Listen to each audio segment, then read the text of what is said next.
আল্লাহর কাছে ফিরে আসুন। ওয়াসজুদু ওয়ারকাউ মা'আর রাকিন, এখন আল্লাহর রহমতের কদমে সিজদা করুন প্রতিনিয়ত। কাদের? আল্লাহ আমি তো তোমারই বান্দা, সৃষ্টি তো তুমি আমাকে দুনিয়ায় পাঠিয়েছো। ভুল করে থাকি আল্লাহ তোটা ইবলিসের প্ররোচনা মাত্র, মাফ করার দায়িত্ব তো তোমার কাছে হাত তুলে দিয়েছি। মালিক তুমি আমাকে মাফ করো। যদি বলেন সুবহানাল্লাহ। যদি না চাইতে পারেন জীবনেও পাবেন না। যদি বলেন হুজুর কি বলছেন, না চাইলে পাবেন না। আপনি যদি না চান কখনোই পেতে পারেন না। আমি আপনাকে উদাহরণ দিচ্ছি হাদিস থেকে। একবার দরুদ শরীফ আল্লাহুম্মা পানি পাড়া দেখে না,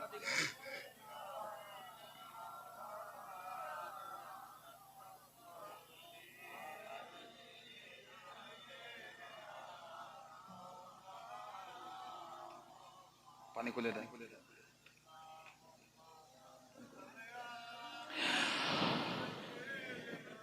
وعلى آله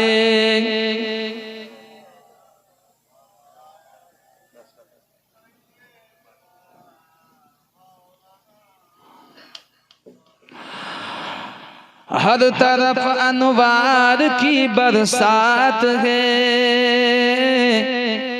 उर्दू बोझन जी उर्दू बोझन। আমি যখন বলবো সুবহানাল্লাহ বলবেন, উর্দু কালামের শান আছে একটা। हर तरफ अनवार की बरसात है, अहमद सरकार की क्या बात है। हर तरफ अनवार की बरसात है, अहमद सरकार की क्या बात है, क्या बात है, अहमद सरकार की क्या बात है। रात जो गुजरी नबी के जिक्र में, रात जो गुजरी नबी के याद में, रात जो गुजरी नबी के जिक्र में, रात जो गुजरी नबी के याद में, दिल से बेहतर हमारी रात है, दिल से बेहतर हमारी रात है। अहमद सरकार की क्या बात है, क्या बात है, अहमद सरकार की क्या बात है। हर तरफ अनवार की बरसात है, अहमद सरकार की क्या बात है, क्या बात है, अहमद सरकार की क्या बात है। कौन कहता है हुजूर दूर है, कौन कहता है मदीना दूर है, कौन कहता है हुजूर दूर है, कौन कहता है मदीना दूर है। दिल की खिड़की खोल ये दीदार है, दिल की खिड़की खोल ये दीदार है। अहमद सरकार की क्या बात है, क्या बात है, अहमद सरकार की क्या बात है। हर तरफ अनवार की बरसात है, अहमद सरकार की क्या बात है, अहमद सरकार की क्या बात है। अल्लाहुम्मा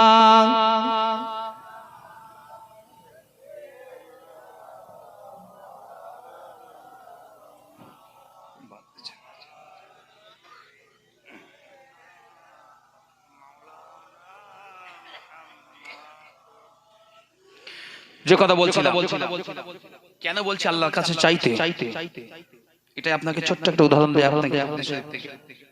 দেখেন দুনিয়ায় যদি সবচাইতে আল্লাহ রাসূলের পরে নেককার মুত্তাকি, যেটা আমি বললাম হুদাল লিল মুত্তাকি, যদি কেউ থাকে সেটা রাসূলুল্লাহর পরে সবচাইতে বেশি মুত্তাকির নাম হচ্ছে সাহাবা আজমাইন। যদি বলেন সুবহানাল্লাহ। এদের মতো মুত্তাকি আর কেউ ছিল?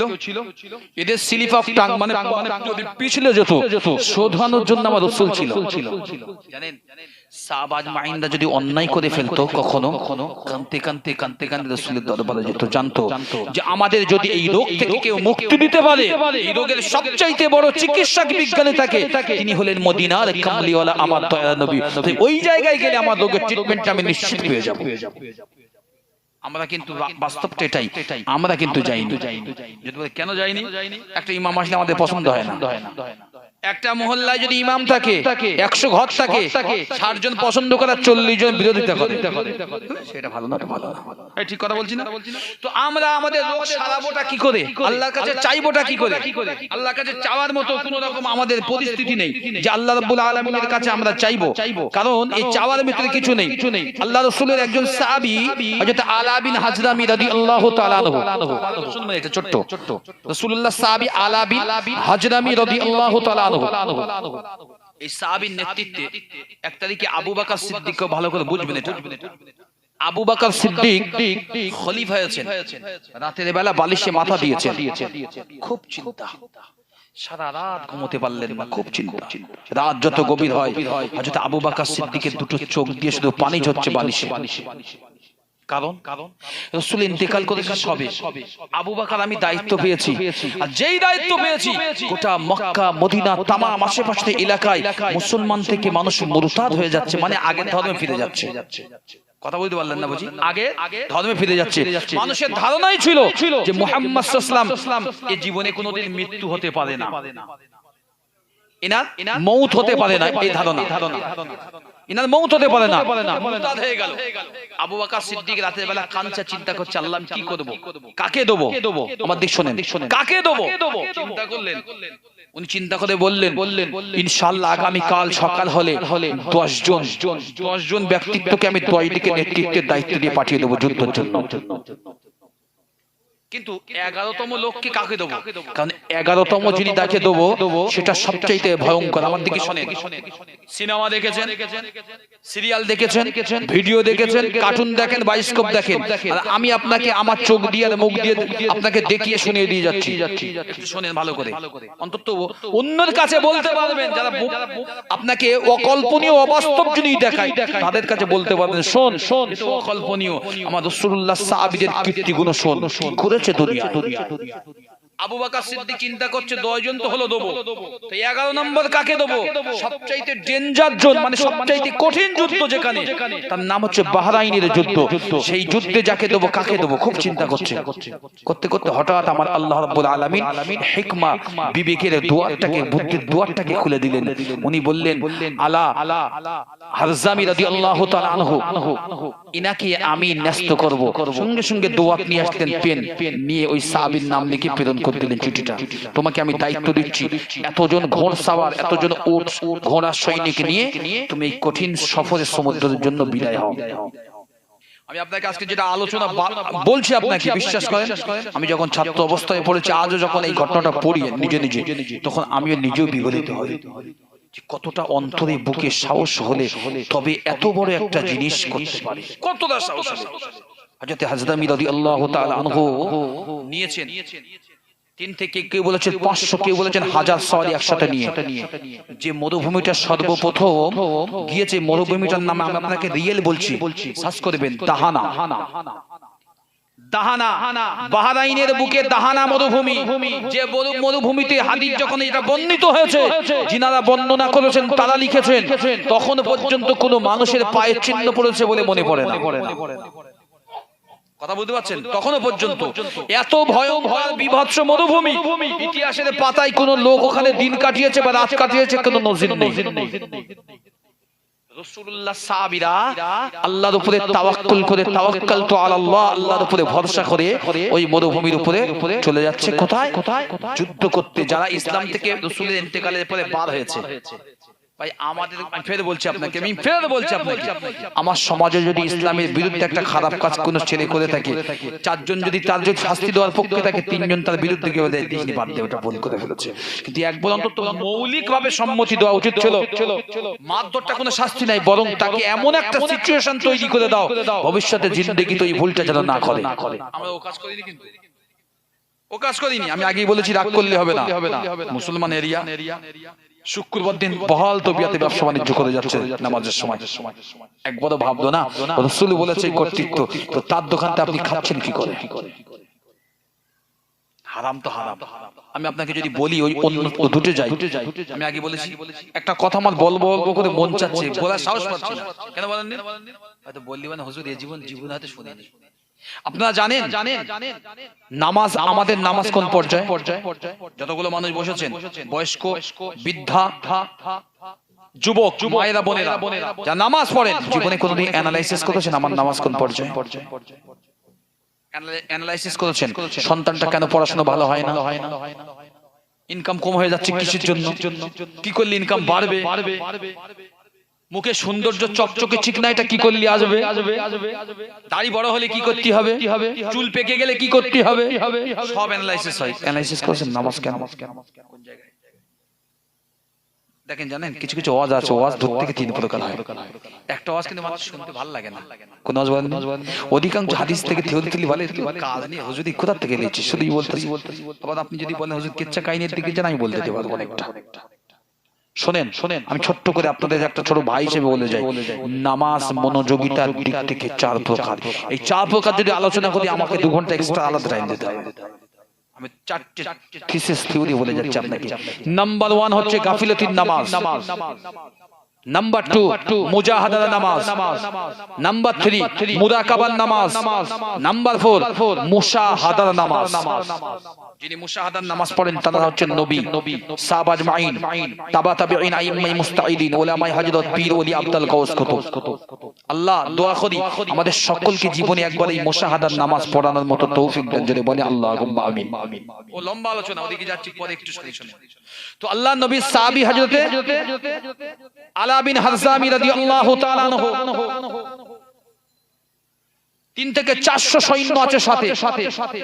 বুক সকলেরই কাঁপছে, কিন্তু অন্তর যেখান থেকে যাচ্ছে সবচাইতে অবাক করার চত্ব, যেখানে পা পড়ছে ঘোড়া, যেই চলে যাচ্ছে জায়গাটাকে চেঞ্জ করে, এত পরিমাণে মধুর হাওয়া আর বালির ধোঁয়া সঙ্গে সঙ্গে জায়গাটাকে পরিপূর্ণ করে দিয়েছে, মানে কোনো চিহ্ন তো রাখে না।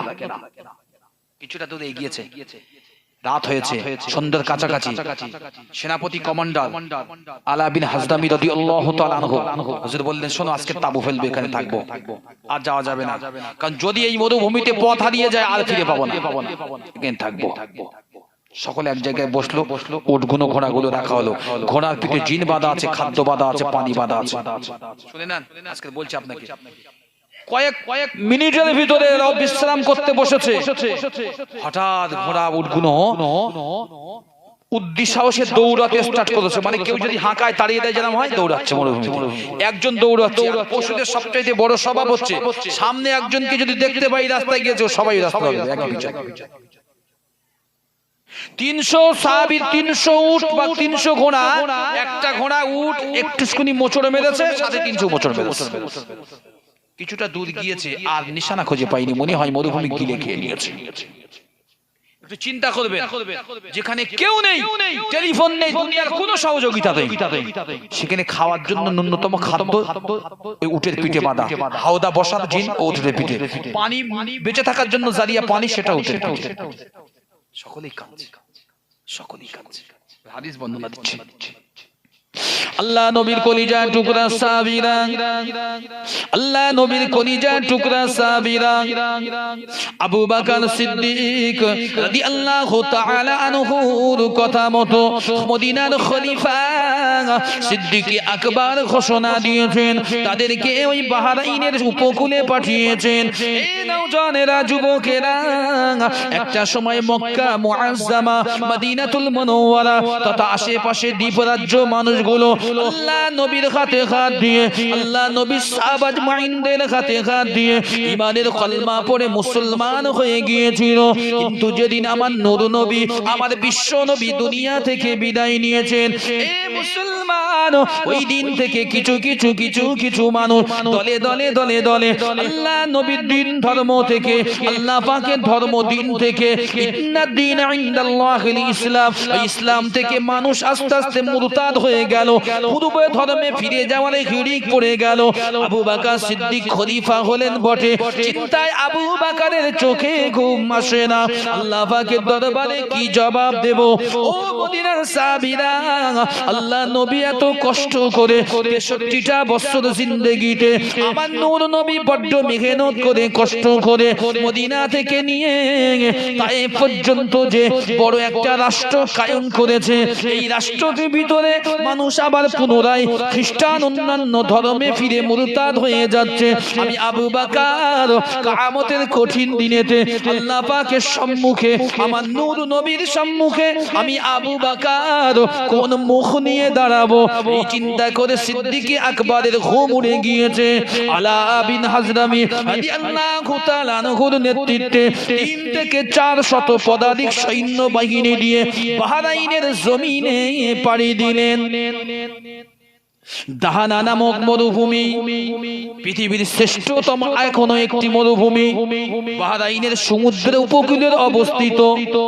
ওই মরুভূমিতে যদি কোনো মানুষ একবার হারিয়ে যায়, মরুভূমি তো দূরের কথা, কোনো কুল কিনারাও খুঁজে পাবে না। এত পরিমাণ হাওয়া লুহু বয়ে, সমুদ্রিক ঝড়ের হাওয়া বয়, এত পরিমাণ বেগ থাকে, কোনো মানুষের ঘোড়া যদি একবার যায় 1 মিনিটও সময় লাগে না তার পায়ের চিহ্নটা নিশ্চিহ্ন করে দিতে। আলা বিন হাজরামি রাদিয়াল্লাহু তাআলা আনহু 4 শতাধিক পদাতিক সৈন্য সকলেই বালুতে বসে পড়েছে। বসার মতো কিছু নাই, তাবু ফেলার মতো কিছু নাই, খাওয়ার মতো কিছু নাই। পিপাসায় কণ্ঠগুলো কাঠ হয়েছে। এই পিপাসাগুলো নিবারণ করার মতো পানির জারিয়া নাই। সবকিছু ঘোড়া কিংবা উটের খাওয়াদাই ছিল। আল্লাহ নবীর কলিজা টুকরা সাহাবীরা ওই রাতে বসে বসে প্রভুর দরবারে 2টি হাত তুলে কান্নাকাটি করলেন, শুকরিয়া আদায় করে আর কাঁদেন, আল্লাহ আমরা তো তোমার দ্বীনের জন্য এসেছি, রব্বুল আলামিন তোমার নবীর দ্বীনের জন্য এসেছি। যারা নাকি মুরতাদ হয়ে গেল তাদের বিরুদ্ধে যুদ্ধের জন্য এসেছি। আল্লাহ আমাদের এই দূর অবস্থা থেকে আপনি আমাদেরকে উদ্ধার করুন। সব সাহাবীরা কাঁদেন। কমান্ডার লিডার যিনি আলা বিন হাজরামা রাদিয়াল্লাহু তাআলা আনহু সকলের সামনে এসে দাঁড়িয়েছেন। 2-4টে এমন সুন্দর কথা বললেন, শোনো ও আল্লাহ নবীর সাহাবীরা, তোমরা কোন ধর্মের ভিতরে আছো? যে নবী কলিজায় তোকে, যে নবী পেটেতে ক্ষুধার যাতনায় পাথর বেঁধেছে, যে নবী পানির পিপাসায় কষ্ট পেয়েছে, আবার যে নবীর একটা আঙ্গুল মোবারকের উপর ভিতর থেকে আল্লাহ হাজারো সাহাবাদের পানির ঝরনা দিয়েছে, সেই নবীর সাহাবা উম্মত আমরা। ও আল্লাহ নবীর সাহাবীরা, চিন্তা করো না, যে মালিকের নাম নিয়ে বার হয়েছি, যে মালিকের ধর্মটা প্রচারের জন্য বার হয়েছি, যে মালিক হলো সেই সত্তা, সেই মালিক, সেই মহান চিরঞ্জীবী, তিনি আমাদের কাউকে এখানে না খাইয়ে মারবেন না। আত্মবিশ্বাসটা দেখেছেন? যে মালিক চিরঞ্জীবী, কারোর মুখোপেক্ষী নয়। যে মালিক আমাদের পাঠিয়েছে এই জায়গায়, সেই মালিক আমাদের মধ্যে না খাইয়ে মারবেন। সারা রাত একজন সাহাবা খেতে পায়নি। ওই বালুর উপরে যে যার মতো মুখে হাত দিয়ে বসে গিয়েছে সারা রাত, ওইভাবে যা যে পেরেছে। রাত যত ভারী হয়েছে আল্লাহ চোখেতে ঘুমের পরশ চাদর চাপিয়ে দিয়েছে। যদি বলেন সুবহানাল্লাহ। সকাল হয়েছে, সূর্যের আভা উঠেছে, সূর্য উঠেছে মাথার উপরে। ফজরের সময় উঠে সব নামাজ আদায় করেছে। মাথায় নামাজ আদায়ের পরে একটু দেরি করে সময় করে সব সাহাবা বসে চিন্তায় কাতর। পানির পিপাসায় কলিজা ফেটে যাচ্ছে, খাদ্য ক্ষুধার যাতনায় কলিজা বার হয়ে যায়। কি করবে? কমান্ডার সামনে পাঠিয়ে দাঁড়িয়ে ইমামতি, নামাজ শেষ করে চুপ করে বসে, সকলেই বসো। সূর্য উঠে একটু মাথার কাছাকাছি একটু উঠেছে। চিন্তা করো না, হাত তোলো। সকলেই হাত তুলেছেন, কমান্ডারও হাত তুলেছেন, তুলে বলছে আল্লাহ তোমার নবীর দ্বীনের জন্য এসেছে। তুমি যদি মনে করো তোমার নবীর দ্বীন আরো উৎকৃষ্ট, আরো উন্নত হোক, ওই মুরতাদের এই জমিনে কোনো জায়গা নেই, তবে আমাদের যা যা ছিল সবকিছু তার থেকে বেশি কুদরত ফিরিয়ে দাও। যদি বলো না তাদের বেঈমানদের জায়গা ভূমিতে আছে, কিচ্ছু দিতে হবে না। ম্যাজিক দেখেছেন? ম্যাজিক দোয়া শেষ করে একটু চালেন যেন ধুলো উঠে, ধুলো একটু দূরে ভালো করে তাকিয়ে দেখছে একটা বিরাট উটের কাফেলা আস্তে আস্তে এদিকে বিরাট জোরে দৌড়ে আসছে। তার আগে শোনেন, দোয়া শেষ করে যে পানির পিপাসা, হঠাৎ পিছন দিক থেকে কড়কড় গলগল একটা শব্দ শুনতে পাচ্ছেন। আপনারা নিশ্চয়ই জানেন বালুর উপরে যদি পানি পড়ে জোরে জোরে একটা তো ঝর্ণার আওয়াজ বার হয়, একটা শব্দ শস্য জাতীয় আসে। তো যখন শব্দ আসছে চিন্তা করছে তাই তো কি হবে। দোয়া শেষ হওয়ার সাথে সাথে যিনি কমান্ডার লিডার উনি পিছনে ফিরেই বললেন, শোনো ও আল্লাহর নবী সাহাবীরা ও সাথী ভাইরা, তোমাদের জন্য আমার আল্লাহ কখনো মারুফ করেননি আর করবেন না, বললাম না? পিছনে ফিরে দেখো আমার আল্লাহ একটা পুকুর বানিয়ে দিয়েছেন সুমিষ্ট পানির। যদি বলেন সুবহানাল্লাহ। যে ব্যক্তিগুলো পানি পায় না তাদের জন্য সুমিষ্ট পুকুর, পানি পান করছে। সামনে তাকিয়ে দেখে ঘোড়ার পদাতিক পায়ের চিহ্ন থেকে বালুকণা উঠছে। খুব ভালো করে তাকিয়ে দেখে যে উটগুলো কালকে হারিয়ে গেল, কেউ যেন হাঁকিয়ে নিয়ে গেল, আবার সম্পূর্ণ যেভাবে ছিল সেইভাবে প্রত্যেকটা উট এসে সেই জায়গায় এসে হাজির হয়েছে। যদি বলেন সুবহানাল্লাহ। এটা তো একটা দিক বললাম আপনাদেরকে, এর পরে আর একটা দিক আছে, আমি এটা সংক্ষিপ্ত করছি অন্যদিকে যাও বলে বলার জন্য। পরে 2 নম্বর পয়েন্ট আপনাকে এক্সেপ্ট করে দেই।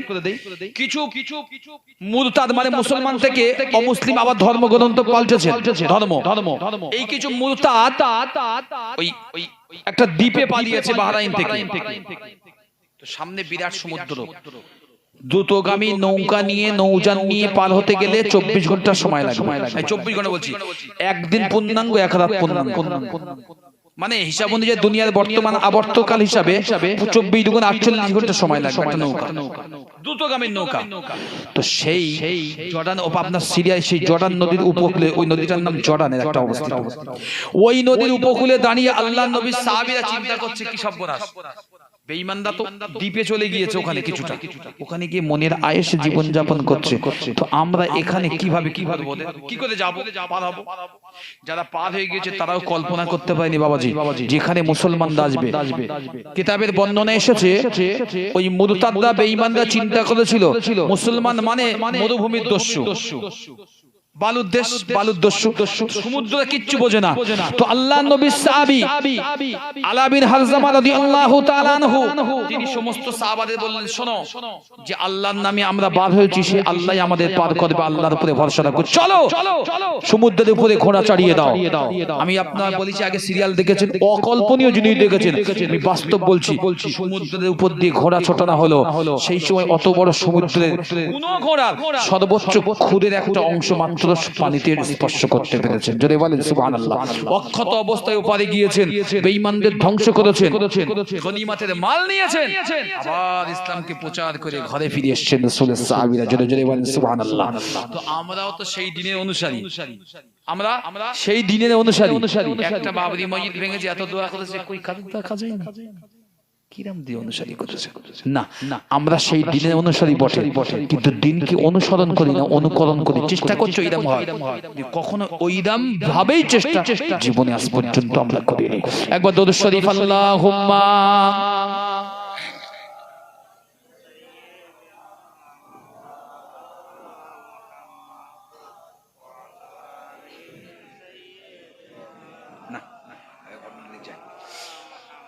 এইবারে আপনাদেরকে একটা বাস্তব ঘটনা দিই, নাহলে হবে না, অনেকটা হাদিস থেকে ডিপলি আলোচনা করা হলো। আগে বলেছিলাম মনে আছে আপনাদের নামাজ কয় প্রকার? 4 প্রকার। মনে আছে তো 4টি পয়েন্ট? কি কি? গাফিলাতির নামাজ, মুজাহাদার নামাজ, মুরাকাবার নামাজ, মুশাহাদার নামাজ। গাফিল কাকে বলেন?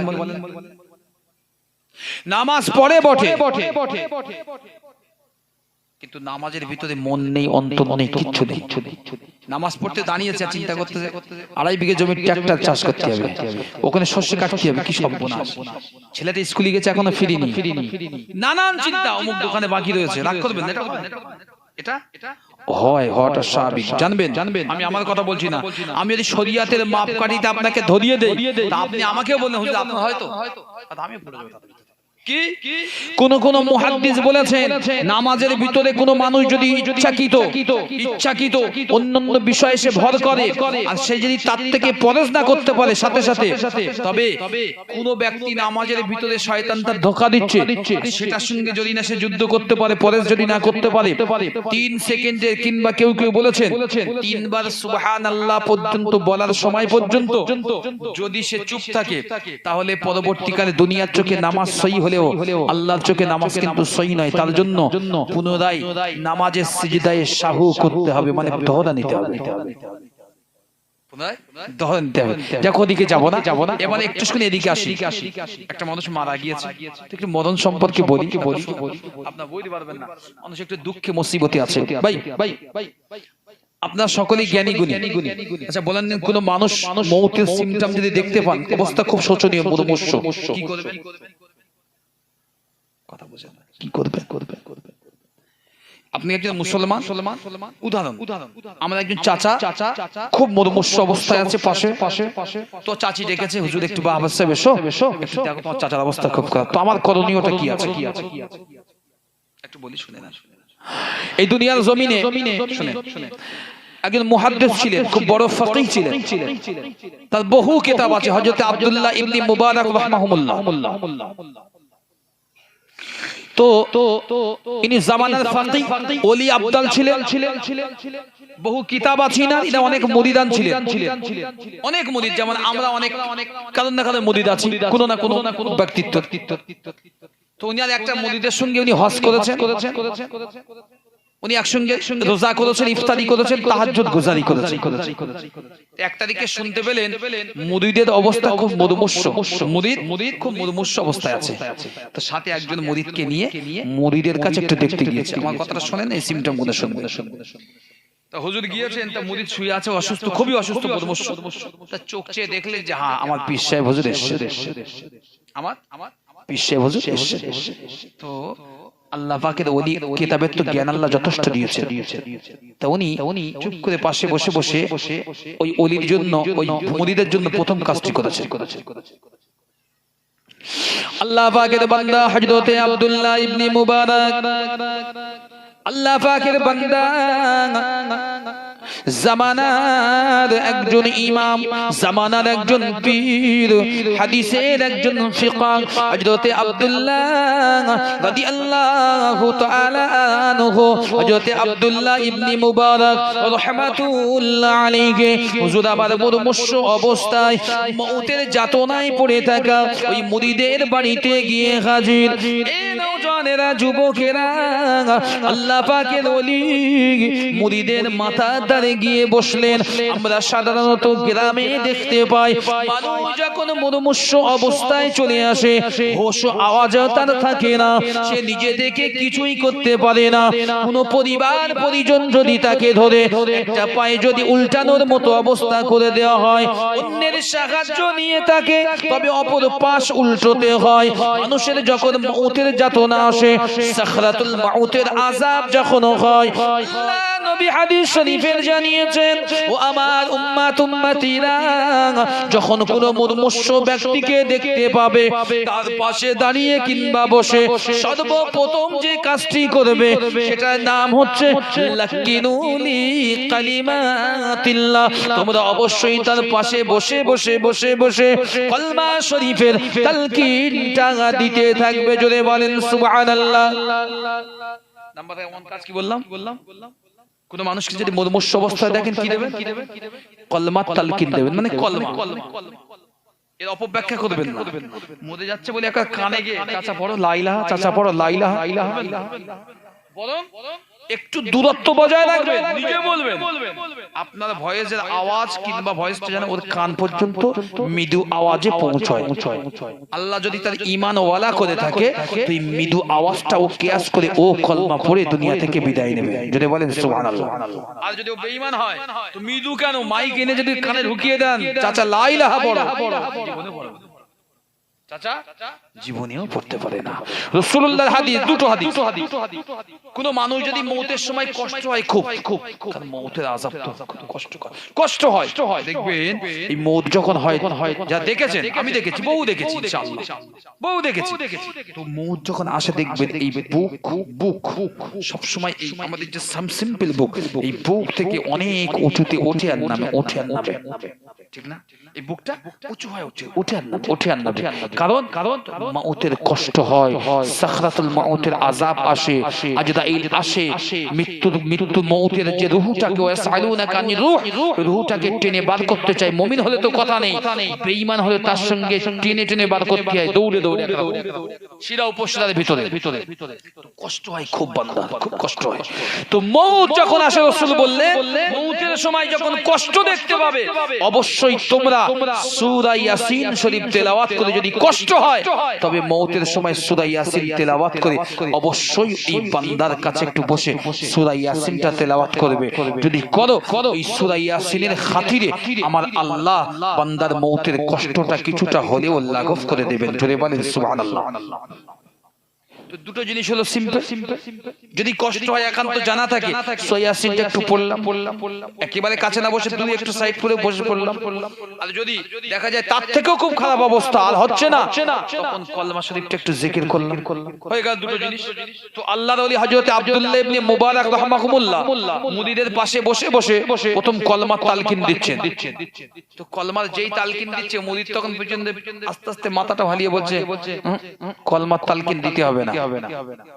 কি দিতে হবে না? কথা বলে না, কলমা তালকিন দিতে হবে না। হুজুর তো অবাক হয়ে যাচ্ছে, বলে কি মওতের সময় কলমা তালকিন যাচ্ছে না? সূরা ইয়াসিনটা পড়ি, ও তখন বলছে সূরা ইয়াসিনও পড়তে হবে না। আচ্ছা বলেন দিন, আপনাদের আদ্যপন্ত যে ব্রেন আছে, ব্রেন দিয়ে বলেন, একটা মানুষ মওতের সময় যদি কলমা পড়তে বন্ধ করে, কোরআনের অংশ শুনে যদি বন্ধ করে দিতে বলে, মনে হয় সেই মানুষের জন্য ঈমান অবস্থায় মওত হবে না বেঈমান অবস্থায়? কথা বলে না, বেঈমান একবার সিম্পল। আল্লাহ আমার বর্ণনা, কিতাবের বর্ণনা। আল্লাহ পাকের ওলি হযরতে আব্দুল্লাহ ইবনে মুবারক, আল্লাহ পাকের ওলি হযরতে আব্দুল্লাহ ইবনে মুবারক রাহমাতুল্লাহ আলাইহি, হুজুরের কিতাবের ভিতরে এসেছে, আল্লাহর ওলি মুরিদের পাশে বসে লাকিনু লিকালিমাতিল্লাহ, আল্লাহ পাকের কলমা শরীফের তালকিন করতে আরম্ভ করলেন। নওজওয়ানেরা, যুবকেরা, যেই না ওলি মানুষ মুরিদের জন্য কলমার জিকির তালকিন করে, মুরিদটা মাথাটা হেঁকিয়ে বলেছিল, নিজে ইশারায় বলে দিচ্ছিল, আপনি আর কলমার জিকির করবেন না, কারণ ওই কলমার জিকিরটা আমার নেওয়ার মতো ক্ষমতা নাই। এ মুসলমান, শুধু আমি যে বড় জুব্বা পরেছি, আমি যে আলেম হয়েছি, মাথায় টুপি দিয়েছি, দাড়ি রেখেছি, কিংবা কেউ মুসলমান হলো, কেউ বড় জুব্বা পরেছে, নামাজি মানুষ, তার যে ঈমান অবস্থায় মওত হবে, এই ক্ষমতা আমাদের কারণ বলার নাই। আল্লাহ পাকের ওলি মুরিদকে যখন কলমা তালকিন করে, মুরিদ বারে বারে বন্ধ করে, বাধা করে, মুরিদের পাশে বসে আল্লাহর ওলি মুরিদের মওতের যাতনা কষ্ট দেখে সূরা ইয়াসিন, ইকরা সূরা ইয়াসিন, আল্লাহ পাকের কোরআনের সূরা ইয়াসিন পাঠ করতে থাকে। মুরিদ আবারও বাধা দিলেন। ও আল্লাহ পাকের ওলি মাথাটা তুলে ইশারায় বলেছিল, আপনি দয়া করে আর আল্লাহ পাকের কোরআনের অংশ তেলাওয়াত করবেন না, কারণ আমার ভিতরে এই অংশটুকু নেওয়ার মতো ক্ষমতা নাই। আল্লাহর ওলি হযরতে আব্দুল্লাহ ইবনে মুবারক রাহমাতুল্লাহ আলাইহি, হুজুর আমার বুঝতে পেরেছিলেন, কারণ জামানার বড় ইমাম মানুষ ছিলেন, বড় ফকি পীর মানুষ ছিলেন, তিনি বুঝতে পেরেছিলেন আমার মুরিদ হতে পারে, আমার মুরিদ হতে পারে, কিন্তু ওর ঈমান নসিব হয়ে এ তো কবরে যেতে পারে না, কারণ ঈমান ওয়ালা তো কবরে যায়, ঈমান নিয়ে যে কবর পর্যন্ত যায়, কবর তো তারই দাম দেয়, আর ঈমান নিয়ে যে কবরে যেতে পারে না, কবর কোনোদিন তার দাম দিতে পারে না। নওজওয়ানেরা যুবকেরা আল্লাহর ওলি দুটি চোখ ভরা পানি বুক ভরা ব্যথা বেদনা নিয়ে ওখান থেকে উঠে গেলেন কিছুক্ষণের ভিতরে আল্লাহর ওলি ওই মুরিদের ইন্তেকাল হয়ে গেল মুসলমান আল্লাহর ওলি মুরিদের জানাজাটা সমাধা করে দিয়ে মাথাটা নিচু করে দৌড়াতে দৌড়াতে দৌড়াতে নিজের ঘরেতে গিয়ে ঘরের জানালা দরওয়াজা বন্ধ করে 41 দিন পর্যন্ত আল্লাহর ওলি হযরত আব্দুল্লাহ ইবনে মুবারক রাহমাতুল্লাহ আলাইহি হুজুর আমার ঘর থেকে বাইরে বার হলেন না। কতদিন বললাম? 41 দিন।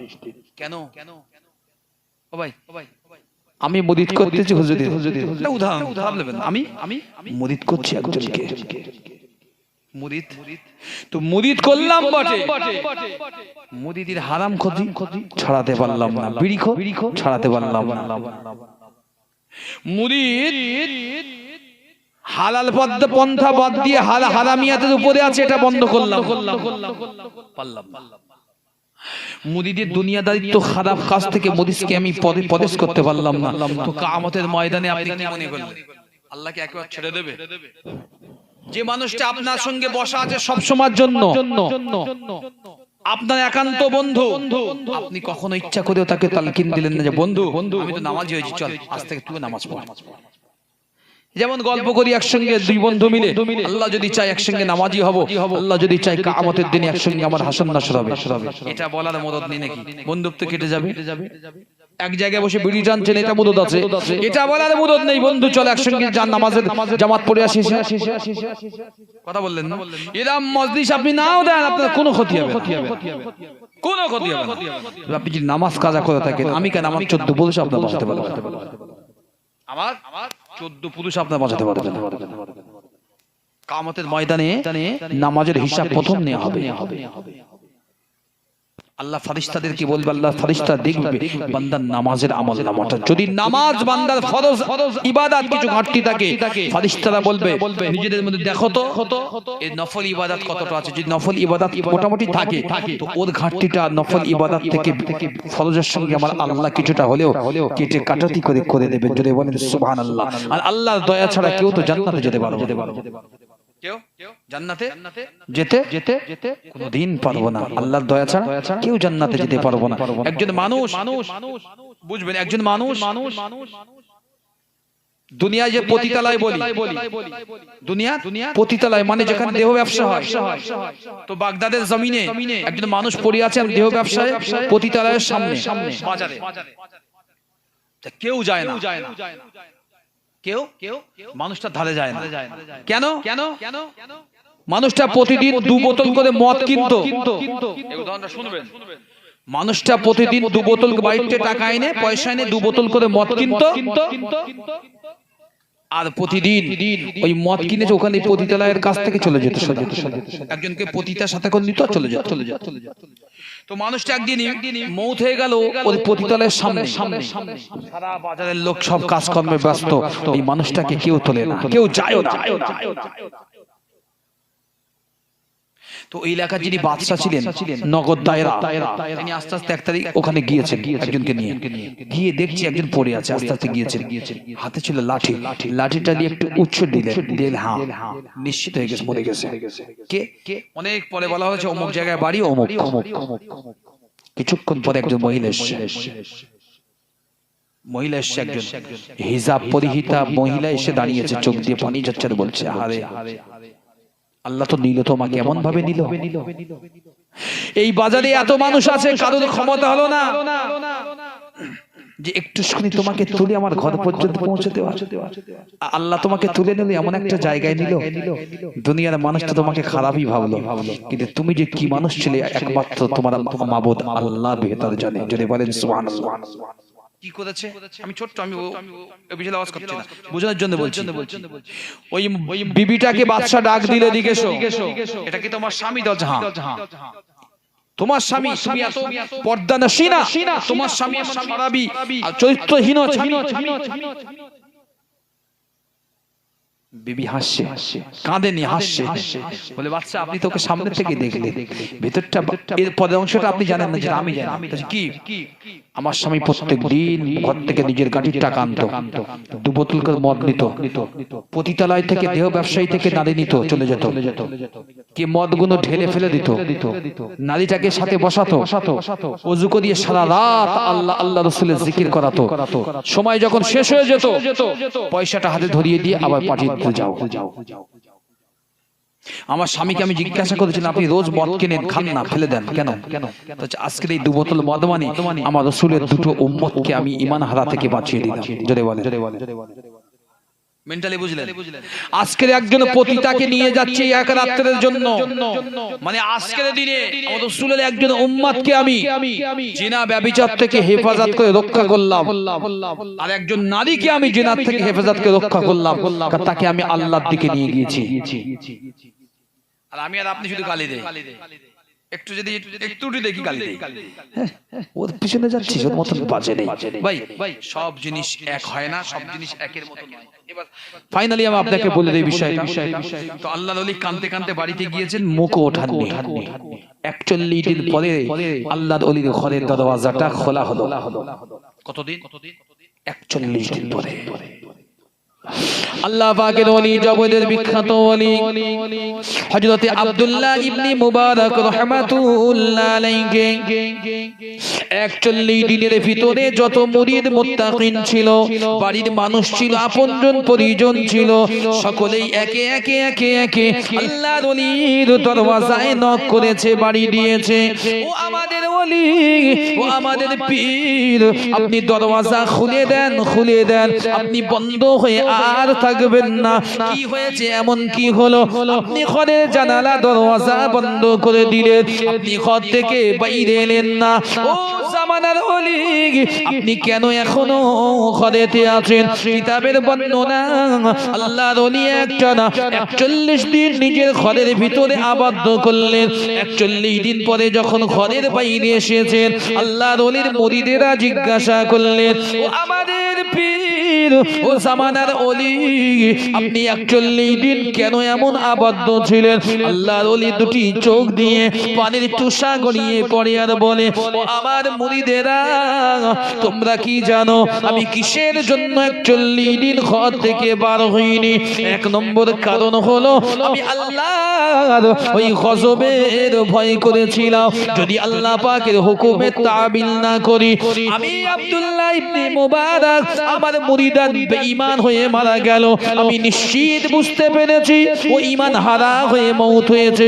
কিয়ামতের কঠিন দিনে আমার আল্লাহ যদি আমি মুবারককে ডাক দেয়, ও আব্দুল্লাহ, তোমার একজন মুরিদ ছিল, যার সাথে তুমি তাহাজ্জুদ গুজারি করেছো, যার সঙ্গে তুমি হজ করেছো, খানায়ে কাবা বাইতুল্লাহ তাওয়াফ করেছো, যার সাথে তুমি একই দস্তরখানা বসে তুমি ইফতারি করেছো, সেই বান্দাটা যখন মওত হলো, বেঈমান অবস্থায় মওত হয়ে গেল, ঈমান হারা হয়ে কবরে চলে গেল। ও আব্দুল্লাহ, তুমি এমন কি মুরিদ করিয়েছো, আর কি জাযা তুমি দিলে? আল্লাহর ওলি বারে বারে বলে আর কাঁদে, মুরিদও কাঁদে, ওলিও কাঁদে, পীরও কাঁদে, ভক্তও কাঁদে। আল্লাহর ওলি বারে বারে বলতে লেগেছেন, আমি ভয় করি আল্লাহর আযাবে, কারণ আমার নবীর পূর্ববর্তী নবীদের উম্মতিদের উপরে যখন কোনো অন্যায় করেছে, সাথে সাথে আমার আল্লাহ নাযালা মিনাস সামাওয়াতি ওয়াল আরদ, আসমান থেকে আমার আল্লাহ গজব নাজিল করেছে, আসমান থেকে আমার আল্লাহ বড় বড় বালা মুসিবত নাজিল করে দিয়েছে। ও আমার মুরিদেরা, আমি আব্দুল্লাহ ইবনে মুবারক আমিও চিন্তা করেছিলাম আমার মুরিদানটা বেঈমান হয়ে মৃত্যু হয়েছে, আমি আব্দুল্লাহ আমার উপরে যদি আল্লাহ নারাজি হয়ে আমার উপরে যদি গজব এসে যায়, তবে আমি তো ধ্বংস হয়ে যাব। এই ভয়ে আল্লাহ পাকের আসমানের দিকে আমি আব্দুল্লাহ 40 দিন যাবত আমি আমার চোখ দিয়ে আমি তাকাইনি। আমি ভয়েতে খৌফেতে আমার ঘরের ভিতরে দরওয়াজা বন্ধ করে দিয়েছি। আমার ডরেতে আমি আল্লাহর কাছে বারে বারে কেঁদেছি, সিজদায় কেঁদেছি, আল্লাহ তোমার বান্দা আমি গুনাহগার, আল্লাহ আমি আব্দুল্লাহ ইবনে মুবারক কিয়ামতের কঠিন দিনেতে আমার ওই মুরিদটার জন্য জানো আমাকে আপনি হাসরের মাঠে কাঠগড়ায় আসামি হিসাবে দাঁড় করাবেন না। যে মানুষটা মারা গেল দুনিয়ার জমিনে সব আমলগুলো বন্ধ, ভালো মন্দ যা কিছু আছে সব শেষ। ওই মানুষটার কিছু আছে? মাটি কবে? কালকে? কথা বলে না, কালকে তো। এই মানুষটা যতক্ষণ জমিনে আছে এখনো দেহ মোবারক, যতক্ষণ থাকবে এই দেহটা এখনো পর্যন্ত এতটুকুই ভাবছে যে আমার সঙ্গীরা এখনো আছে, এখনো আছে। তবে আফসোস কাঁদছে কেন? আমি তো আছি, কাঁদে কেন? কাঁদছেটা কেন? ওই মানুষটা বুঝতে পারবে নির্ধারিত সময় যখন তারা জানাজা পড়িয়ে কবরে দাফন করে যখন বিদায় নেব তখন থেকে মানুষটা রাহাজানি করবে, তখনই কাঁদবে, সব চাইতে জোরে চিৎকার দেবে, চিল্লাবে। যখন তাকে কবরে দাফন করে দিয়ে আমরা ঘরে আসবো, সোনার টুকরা আত্মীয় হোক, কলিজার টুকরা নয়ন ভুলানো বিবি হোক, রূপের ছটায় মেয়ে হোক, যত ভালো হোক, সব কিছু কিন্তু সেই দিন আমাদের শেষ হয়ে যাবে। এই মানুষটারে কিন্তু হবে। তো এখনো যারা আছি শুধু বুঝেছি মাত্র, রাগ করবেন না। সব বোঝা ভালো, বেশি বোঝাও ভালো নয়। বেশি মানুষের জন্য বোঝা ভালো নয়। আগেই বলেছি নামাজটাকে মানদণ্ডের মাপকাঠিতে রাখবে, মানদণ্ডের মাপকাঠিতে রাখবেন। কারণ আল্লাহ বলেছেন ফাওয়াইলুল লিল মুসাল্লিন আল্লাযীনা হুম আন সালাতিহিম সাহুন। ওই সমস্ত নামাজীদের জন্য রয়েছে খুব ধ্বংস বা জাহান্নামের শাস্তি। যারা নামাজ সম্পর্কে উদাসীন ছিল, নামাজ পড়তে যায় বটে কিন্তু নামাজের ভিতরে কিছু মন থাকে না, উদাসীন। আমি বললাম মিরাজের মাস আজকে 22 তারিখ, আর 4 দিনের ভিতরে মানে 3 দিন পরে 4 দিনের মাথার দিনগত রাত্রে আমার আল্লাহর পক্ষ থেকে সবচেয়ে দামি গিফটটা আল্লাহ আমাদেরকে দিয়েছিলেন, যার নাম হচ্ছে এই নামাজ। as-salat as-salat as-salat, যদি বলেন সুবহানাল্লাহ। এত বড় গিফটের অধিকারী আল্লাহ আমাদের করেছে। তো সেই গিফট নিয়ে আমরা বসেছি, মাহফিলে বসেছেন, আফসোস নেই, বসেন, কিন্তু যেন এশার নামাজ কাজা করে বসেন। আমি 2 টাকার মাওলানা, আমাদের যদি নাও শুনেন জিন্দেগিতে 1 টাকা আপনার গোনা হবে না। কিন্তু যদি আল্লাহর দিহিত হুকুমটাকে একবার আপনি অমান্য করেন, বিশ্বাস করে এর যা ভরপাই আছে আপনি সারা জিন্দেগিতেও পারবেন না, কদাচিৎ আপনি পারবেন না, উসুল করতে পারবেন না ভালো ভালো মন্দ অবস্থায়। আর কিছু কিছু জিনিস যেগুলো জিন্দেগিতে আপনি চলে যাবেন, আপনার সাথেই চলে যাবে, কখনো এগুলো এইভাবে থাকবে না। তার ভিতরে একটা হচ্ছে যে মানুষটা মারা গিয়েছে, আমি আবারও বলছি, হয়তো জলসার ভাবটা অন্য হতো, যদি মৌত মৃত্যু না হতো, পরিস্থিতি আলাদা হতো, আমি ভাবে এই জলসাটা এইভাবে করতাম না, অন্য বিষয়ে বলতাম। শুধু মানুষের মৌতের জন্য পরিস্থিতি পাল্টে দিয়েছি। তো মনে রাখবেন, এই আমার যে ড্রেস দেখতে পাচ্ছেন, আমি মারা গেলে যদি মৌত হবো, এটা খুলে নেবে, টুপিটা খুলে নেবে, হাতের ঘড়িটা খুলে নেবে, এটা আছে খুলে নেবে, যা আছে খুলে নেবে। এটা খুলে নেবে নাকি? কথা বলে না। এটা কেউ এটা কেউ কখনোই খুলতে পারবে না, সেটা আমার নবীর সুন্নাত। যদি বলে একটু চিল্লে বলেন সুবহানাল্লাহ, একবার তাকবীর দেন, নারায়ে তাকবীর, নারায়ে তাকবীর, নারায়ে তাকবীর। এখন যাদের নি তারা দুঃখ করবেন না, যদি আমাদের বলতেন না আপনাদের বয়স হয়নি এখনো, বলো বয়স না, যাদের নি তাদের অল্প বয়স, এখন আমাদের মোটামুটি 48 42 55 আমাদেরই হয়েছে ইনশাআল্লাহ। শরিয়াত যদি মানতে হয় একমাত্র আমরাই মানব, আপনারা শুধু থাকবে ইনশাআল্লাহ আমরা মানব। একবার দরুদ শরীফ আল্লাহুম্মা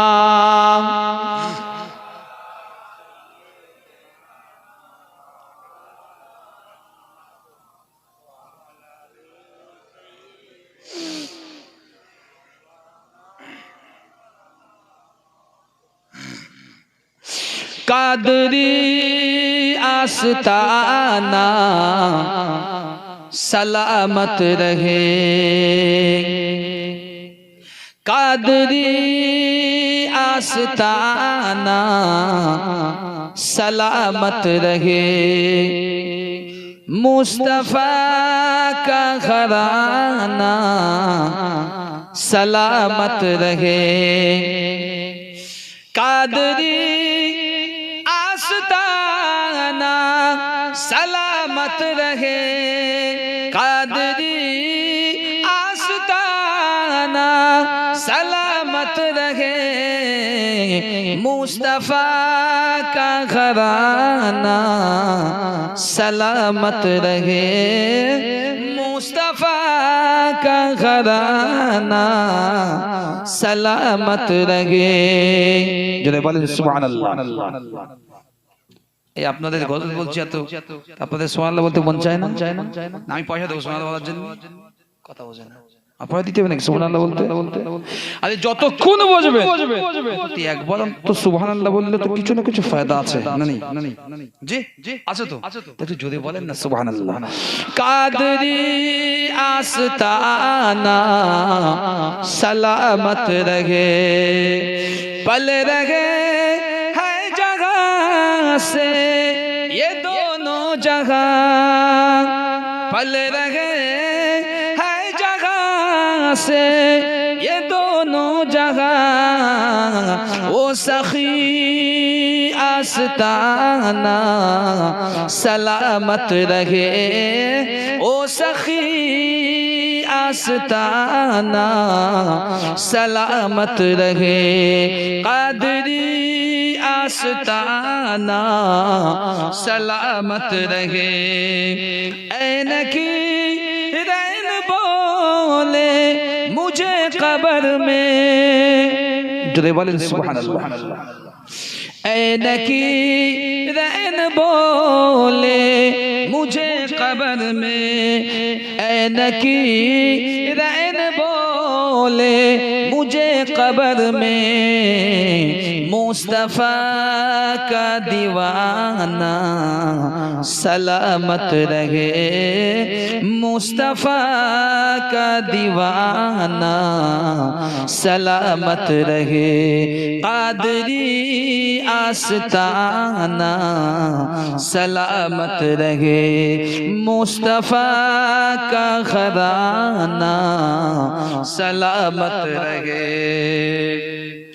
दर्दमंदों के सर पर उजागर निसार, दर्द सर मंदों के पर उजागर निसार, आपका सामियाना सलामत रहे, आपका सामियाना सलामत रहे। एक बार तकबीर दें, नारे तकबीर। এটা আওয়াজ বাড়া, ভালো লাগবে হুজুরের